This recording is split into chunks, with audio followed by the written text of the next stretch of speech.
Honestly, I'm trying to be realistic. I think that the self-preservation in the majority of us will try to. But doesn't when there's another person involved that you're defending, the self-preservation thing might take a back seat. If you were alone in the house, the self-preservation thing you might start rationalizing. I could get out of this without being hurt. I don't know. I start thinking the worst. If you think someone's coming to your house, I think the worst. I think this person's going to tie me up and rape my wife. I am going to kill this person. No matter what's going to happen, I always think the worst. Don't get me wrong. I'm not disagreeing with it. I'm saying that I think the fantasy is a lot more. Oh well, in the fantasy, you do a flying leap kick and kick them, off the fantasy. You have to accept the fantasy as being a lot more fantasy than it is what you would actually do. Say if you were that kid on that subway thing where those girls were beating him up, would you get up and start slapping each one of those girls for trying to punch you in the face? I think I was the first person that pointed out in that thread that I think the whole thing of that dude not hitting was not some sort of pacifist thing. I think that dude not hitting was a self-preservation thing. I think he was not... Or was it restraint? No, I don't. That's my point. I don't think it was pacifism or restraint. I think it was self-preservation. I think he was trying to say, okay, maybe if I let them hit me a couple of times, it'll be done. Wait a second. Here's the thing. Wait a minute. Go ahead, Keith. No. Hold on, because it's going to take us off topic. Okay, hold on. He said, here's the thing. Sorry. I've been trained to fight. I mean, I boxed for a little while. If I'm in the ring against Vito, I'm going to freeze up. Wait. No, wait. I have a point. Sorry, go ahead. Whenever I'm in a situation where I'm accosted or about to be, I always look at the angles. Dude, where do you live? I don't believe you. Don't believe me then. Break into my house. Let's see what happens. Wait a minute. Ooh. What do you mean? I'm telling you that I don't think that your instinct is to look at it in a violent way. No, I don't think it is. My instinct is not to look for trouble. But my instinct and I'm not saying that. To look, I don't see your instinct being to put the dukes up and say, "Hey, what's going on?" I don't think that's true. I think you may romanticize. No, not at all. Not at all. Let me get words out. I think you may romanticize that that's what you are. I don't genuinely believe. Vito, when's the last time you got into a fist fight? The last time I got into a fist fight, probably in college. Precisely. But no. I go out of my way to get out of trouble. To stay out of trouble. But that's my point. You're not the fighter. You're not a fighter. Well, Chris, I don't think any of us here are fighters. I think we're intellectuals. I think we're all intellectuals on that. And I'm not pointing a finger at Vito and saying, Vito, you're not a fighter. I am. I blatantly said that this entire room, I don't think... Don't get me wrong. I think any one of us can handle ourselves if it came down to being in a fight. I do agree with that. I just think that our instinct is to not fight. Oh, absolutely. We're not meatheads and going out on a Friday night saying, I'm going to drink and bang. Wait. Hold on. Did you see my lats? I'm a meathead. If a guy... if you're talking about somebody stepping on your foot at the mall and then getting into a thing, that's one thing. If you're talking about, though, the same as there's that self-preservation thing, that instinctual protection thing when it comes to protecting a family member, survival of the fittest. I think that will draw the adrenaline out to the point where after, maybe you're going to freeze up at first, and I don't think you're going to freeze up for the whole thing. Well, I will say that there will be no freezing as soon as you have a child involved. There will be no freezing, and I can say that unequivocally. And that's exactly my point. Because the littlest sound you're going to check on whether you think it's a Christmas ball dropping from the tree. If I told you how many times I jump up in the night saying, "What the F was that?" Yeah, exactly. Dude,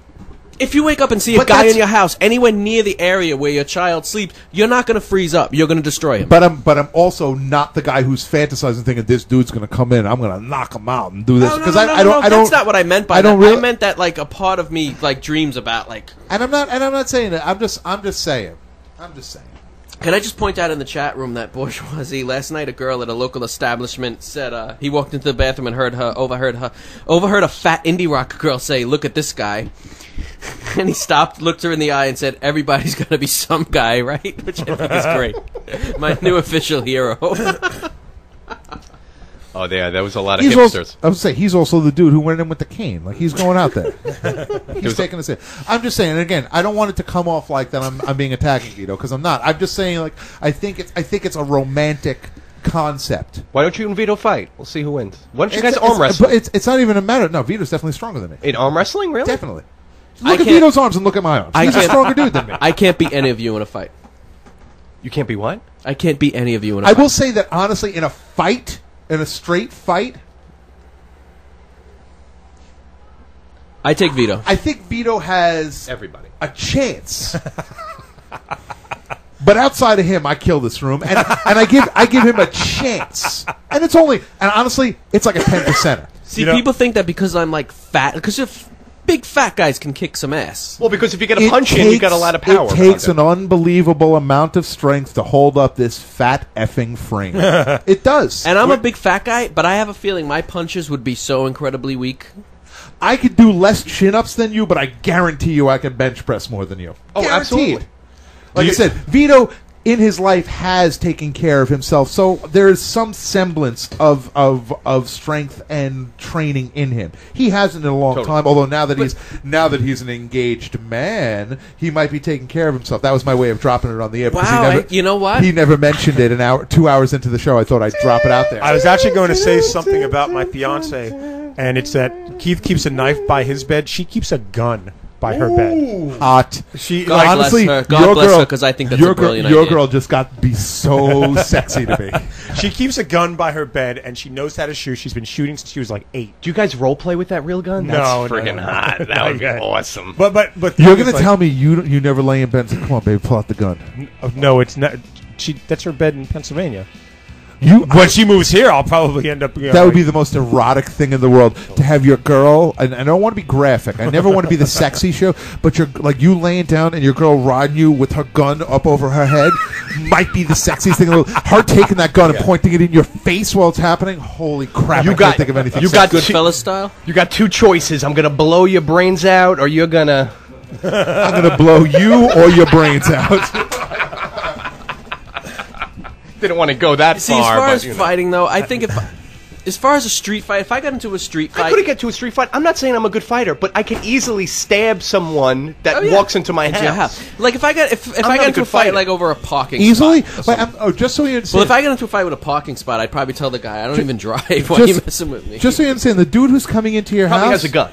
is not a dude coming in saying, "Hey, here I am. I'm a big pillow. Stab me if you choose." That dude is coming with violence, intended towards you at the same time. Gun, nunchucks, whatever. I was going to say ninja weapons. Hopefully nunchucks. But you got to realize something. Like there may be some sort of instinct that takes over, some sort of self-preservation instinct that takes over. Let me explain that the two different. I was playing Girl Afraid by the Smiths since Vito said his girl sleeps with a gun.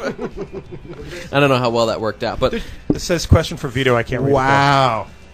Bourgeoisie in the chat room asks, Vito, when you get married, will you let your girl keep the gun, or does it move to your side of the bed? She can keep it. I can't shoot. I have an aversion for guns, personally, so I'll let her keep the gun and keep it on her side.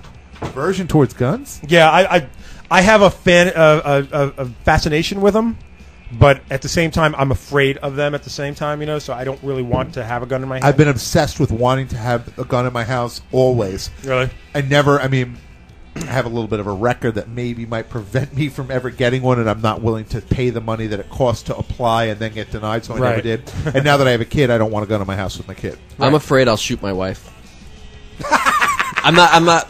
That sounded jokey, Johnny joke. I'm terrified because I've had situations in the past where I've had a little too much to drink and I've woken up and torn phone books in half. In situations like that. Drunken rage is an unbelievable thing that you don't know what happened. And afterwards I didn't remember it, and I'm afraid that in that situation, if I was holding a gun, I don't know, you never know what's going to happen. So that's my. I think the idea of having a gun and being able to protect yourself by your bedside is great in theory, but there's also bad things. I like the idea of no matter where you are, that you're never more than a few feet away from a gun, no matter what.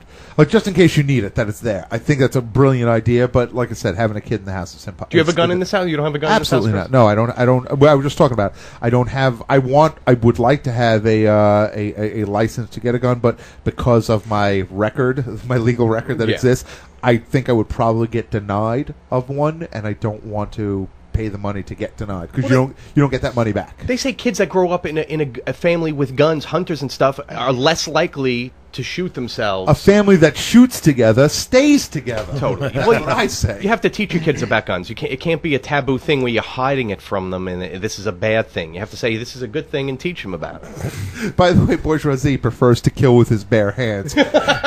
Wait. B-E-A-R. His bear